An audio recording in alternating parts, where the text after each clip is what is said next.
But I was getting asked the same really quite stupid questions over and over and over again from politicians. And I realized that either one of two things was true. Either scientists were really bad at explaining what they did, or politicians were really very bad at understanding what was explained to them. Turns out both of those things are true. And politicians willfully, because they, if you explain reality to them, it doesn't match what they want it to react. They just pretend they've not understood. But scientists were amenable to the idea of trying to be better, because that's what scientists are like. We want to make the world better. We want to be better. So I shifted my substantive research field from what it was to how do you communicate, and I did the scientific research stuff for 5 years of how to make better presentations. I think it's quite relatable though. I think we've all been there. We all, even in business meetings or whatever at work, we're not necessarily in a being presented to or being trained kind of context. And there's that social pressure that you don't want to be made to look stupid by asking a question. I think you're absolutely right. But I would pick up on one point, which is you gently said there, we're not in the being presented to kind of mode. If you're in a meeting, you're being presented to. Even if it's just a round table conversation, the people who are talking at the time are making a presentation about what they think and what they think you should be doing as a business or as an individual or whatever.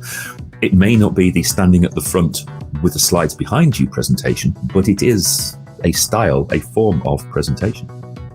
Almost universally, when leaders and managers have come to me and said, I need to be a better communicator, what they want me to concentrate on is making them look better in the room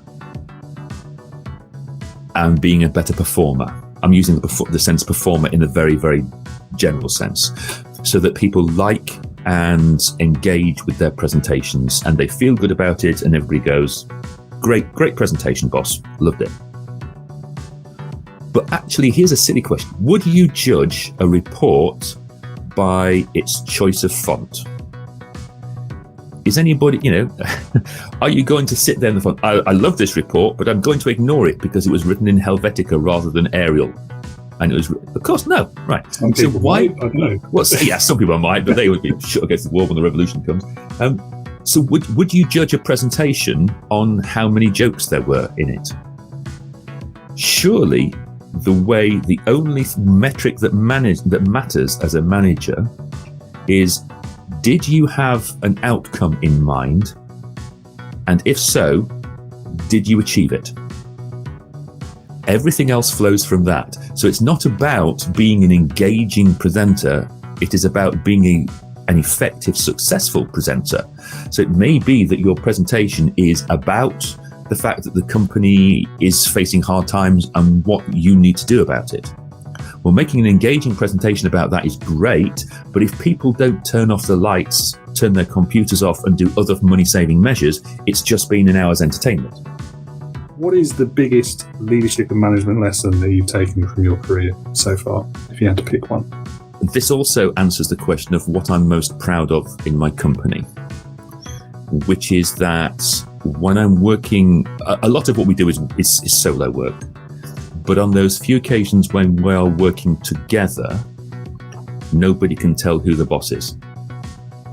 And quite often, there's very little communication required because we understand the job and we're just getting on with the job, as it were.